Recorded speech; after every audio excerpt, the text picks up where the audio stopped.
So, we have another find for the Spooktober selection of horror-esque games, horror-like, horror-adjacent. Today's offering is Don't Split Up Gang, which you might recognize as a bit of an internet meme, involving the tendency of people in horror movies to conveniently split up so the director can get them each killed off one by one, thereby mounting the suspense. And of course, it was also convenient in cartoons like the Scooby-Doo cartoons, where Fred was always on about splitting up, and there's been some very, very entertaining internet posts about why that's a really stupid idea. So, yeah, in horror, don't split up. In any situation, really, humans are much more effective when they are together as a group. Just make sure that you have someone to break that whole thing with the bystander syndrome, where people just don't get involved. You need someone who can point and go, "You do this," and that's about it. Otherwise, humans work together really well. So, this is not just a game; it is a good moral statement. In times of trouble, do not split up. Try to stick together. Try to work together. And now I'm ranting. I don't know why. Anyway, let us get on with the game. So this is by Rad Codex. I think it was made for a jam, but it was a jam last year around this time. So it is about a year old. And I think it has survived extremely well. I'm very sad to see that it doesn't seem to have had much sort of update or similar done to it. I don't know if this is a recent update that has popped it to the top of the queue for me. No, I don't know. It's actually really well polished, so I don't know if it really needs any updates. Anyway, let's jump in and look at the gameplay. I tried this on Firefox, it worked fine. I'm now trying it on Chrome. And just before we start, just a reminder, please like and or comment and or subscribe, because it is good for me and my channel, and I want to keep showing you guys indie horror games, well, just indie games in general, but especially horror games, because I like horror games. And it trains the YouTube algorithm to feed you guys more videos about gaming and maybe game design if you're into that, because that's what I chat about as well. So we're going to jump in, show some gameplay, and then a little bit of critique after that. So yeah, let's run the game. And we can maximize the screen. It is a Godot game, as you can see. I do like Godot. Some very good games come out of this engine. So if you're looking for an engine, take a look at it. So this is our starting quest, map level floor, just to show us the mechanics of the game. You can see where each of our players are by the little sort of face icon that is in the rooms of the map. At the moment, because this is kind of the tutorial level, we only have one player, and so this is our interface. This is kind of our player tab that shows our players and what items they have on them. These are the instructions of the game. Bring fuel to the car to clear the level. So there is the fuel, there is the car. This is our level. It's only 2 rooms. This is just the starting tutorial level. Each character acts once per turn, so you get to tell each character to do one thing, and then you have to end the turn, and then the enemies get a chance to move, so it's turn-based. And you click on a room to select a character, so you can have different characters in different room, but you kind of want to avoid that as much as possible, because don't split up gang. So we click on the starting room, and then the view changes to list all of the characters in that room. We want to move our sole character at the moment, which is Hoodie Guy. And we can do one of 3 things. We can move him to a different room, we can pick something up, that's the get icon, and we can reveal the adjacent room. So if there is an enemy in one of the adjacent rooms that he can see into, it will show us. I don't know if you have different kinds of enemies, some which can't be revealed or anything like that, if the game gets that complicated. I haven't played that far into it, but that's a very powerful thing, but it does waste his turn. But what we want to do here is we want to pick up the fuel, so let's click the get, and we've gotten the fuel. So now the next time we do something, we will have the extra fuel icon. So click on this room, get this player to move. Now we can't pick anything up, so we can't, the get button is grayed out. We can still move, we can still check, and we now have used the fuel. We'll do something with the fuel. We can either drop it or we can use it. But what we want to do in this situation is, of course, move to the room with the car in, the garage. There are no enemies on this kind of tutorial level, that's why it's instantly sort of ending the turn and moving back to me. So yeah, otherwise there would be an enemy move state after I finished all of my moves, or click this button if I don't want to do anything with some of my players. Anyway, so what we're doing here... Oh, it's been highlighted for some reason. That was weird. Anyway, I think that's my mouse being a bit weird. So click on that character, and then we can use the fuel. We can either drop it or use it. That looks quite terrifying because it's like an explosion with an exclamation mark, but it is just the use button. Now we use it to fuel the car, and the round ends. Right, so now we have a proper action round. So now we have 3 characters. It's Hoodie Guy, it's Redhead Girl, and it's Old Man. I don't know if they actually have names or any kind of lore behind them. There's no such lore stuff sort of available in the game anyway that I've found. So yeah. The 3 of us are in this scary room, and something lurks in the background. So we can use an ability to look for bad guys. But we don't want to do that, because what we want to do is actually get out of this room and to somewhere where we can pick up some defense. So what I'm actually going to do is tell everyone to move rather than check adjacent rooms. But you'll be able to check adjacent rooms if you come and play the game. So we're going to tell him to move there. We're going to tell him to move there. And we're going to tell her to move there. And now you heard the growl, that's the enemy moving around. But what we are going to do is tell him to pick up the item, which is obviously a weapon of some sort. Actually, can we click on it to look at it? No, we can't. I think we have to pick it up before we know what it is. But it's fairly obvious that's some kind of bullet, so a defensive weapon. That's the fuel that we need for the car. There's another bullet there. There's a med kit there. Although you're not supposed to use white on red like that. Or is it red on white that you're not supposed to use? I think it might be red on white actually, so that might be safe. Anyway, apparently the medical facility that uses the red on white actually have that copyrighted as their logo, branding, something like that. Anyway, so a whole bunch of like movies and games and things got in trouble for using that, which is why you often see the green on white these days as the safe option. And then there is a torch over there, but we don't really need the torch at this point because we are doing fine here. Alright, so anyway, this lad is going to pick up the defensive weapon. This lad is actually going to check the other rooms. Oh, and there's the bad guy. So what we actually are going to do is stay in this room. And hopefully he goes out into that room. Let's find out. No, he joined us. Alright, so now the screen turns slightly red because we are in danger. That's quite annoying because I was hoping to do something else. Can we move out of the room? Yes, we can. So we can run away from him and not waste our item yet. Alright, so he has followed us. So what we can do now is, you see, this thing doesn't actually stop him. It just knocks him out for 2 rounds. Alright, so we have to do something in this room. So she can pick up the fuel.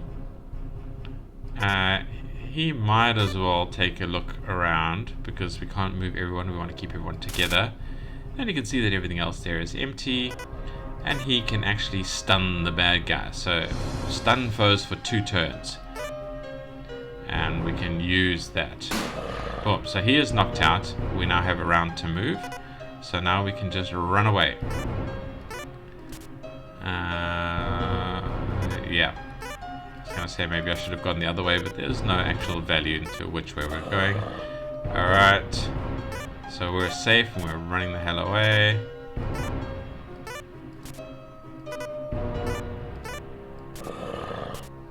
And I think what I'm actually going to do is get to that room.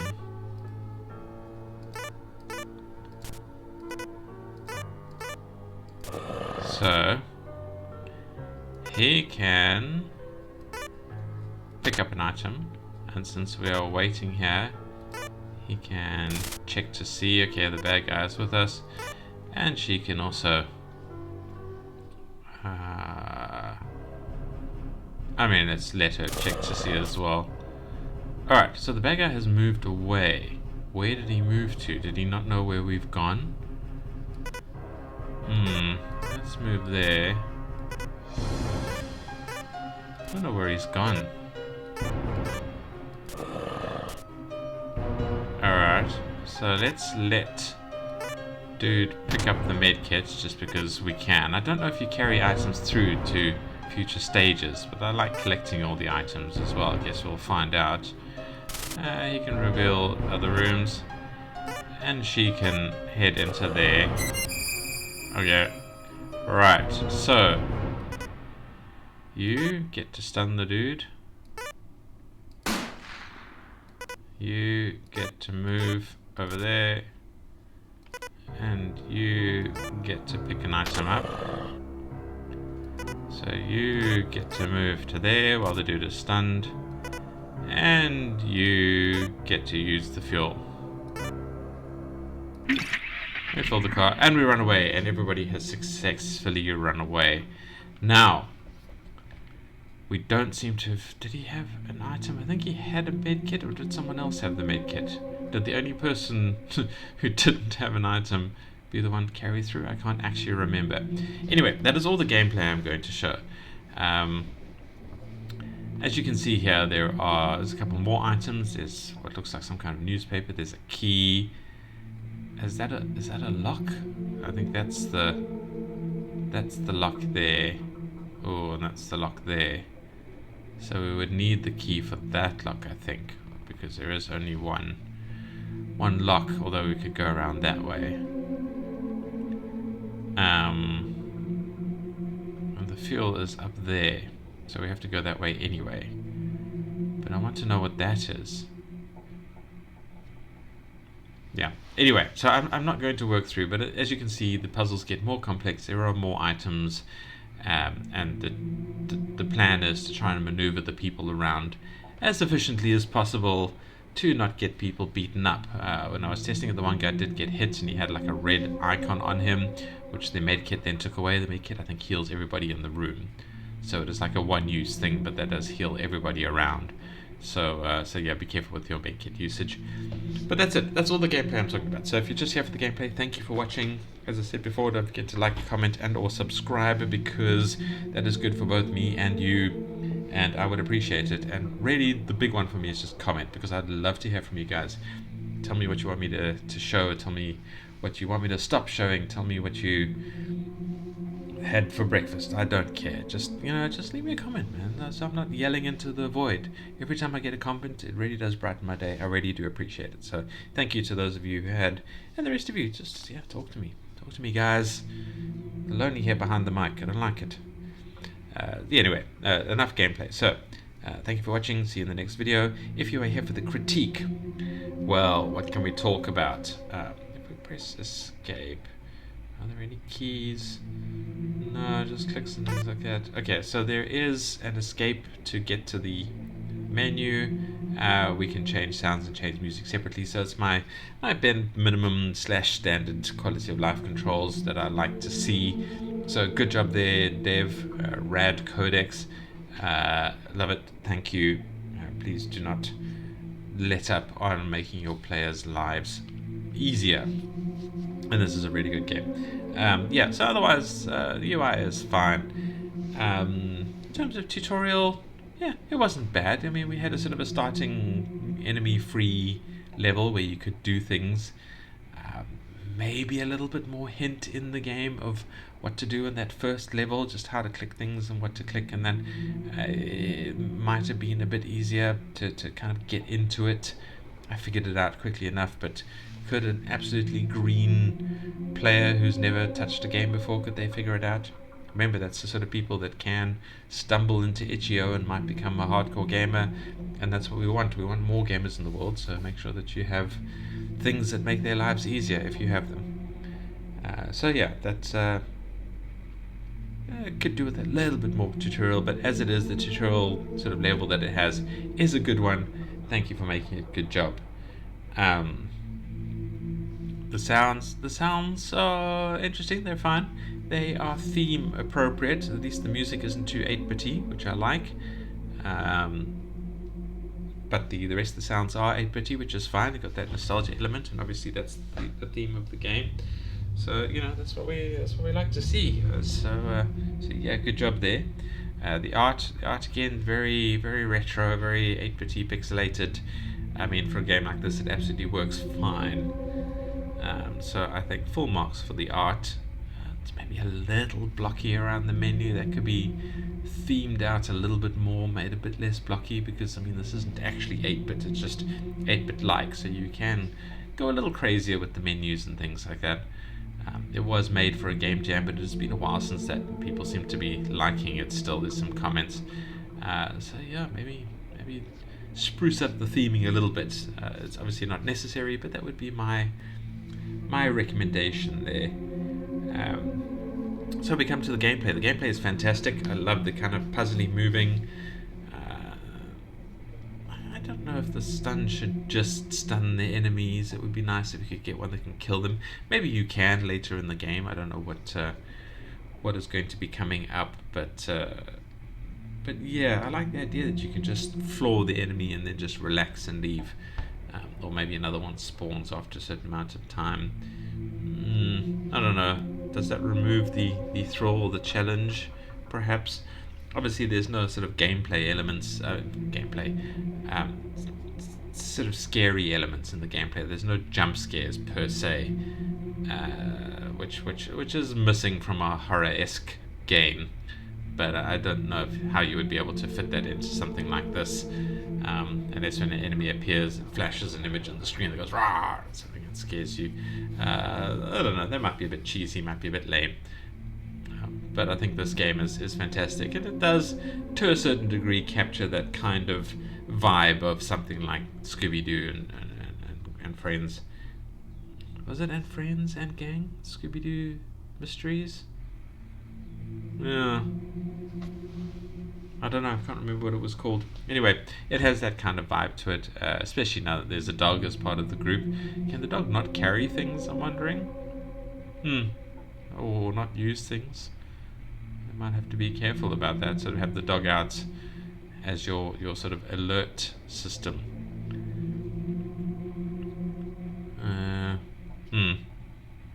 Anyway, yeah. Also, can you what do you call it? Sort of run around in circles while the enemy, and loop the enemy. That might be fun to do, if that's possible. I suppose it depends on the map design. That would be quite amusing. And you can have, I suppose, that kind of cartoony runaway sequence where you're just running backwards and forwards while the enemy chases you back and forth. The others sort of get on with things. I don't know if the AI would be smart enough to realize that it needs to chase the person who's gone off on their own to fetch an item. At least there's no time limit to the map that I can tell. Maybe one gets added later, but at the moment there doesn't seem to be one, which is nice. It makes the game a lot more fun, a lot more interesting. So if there are thoughts about adding time limits, please don't. And then we're going to talk about the immersion elements, and I think really the obvious sort of addition that's needed here is more info about the people, about the characters that you're playing as. I mean, who is Hoodie Guy? Who is Red-Haired Girl? We know the dog is called Doobert, but who is the rest of the gang? Let us know. Put some info in the game that tells us about them, tells us what their stories are. Why are we in this area? Why are there spooky items? Are we like the Scooby-Doo gang? Are we just investigating mysteries? Do we keep stumbling into it like Jessica Fletcher? Who's a woman you need to avoid because there are murders wherever she goes. What is the storyline here? I would love to know more about it, and I think that's really where this game's depth needs to be expanded out a lot more. Just have a little pop-up or something, or a bit of information somewhere. Not that you have to go through all the time, but just enough that you can find it very easily. That just tells us who these characters are and what the storyline behind them is. I would love to see that. I'm a lore nerd, but I think a lot of other players would love to see it as well.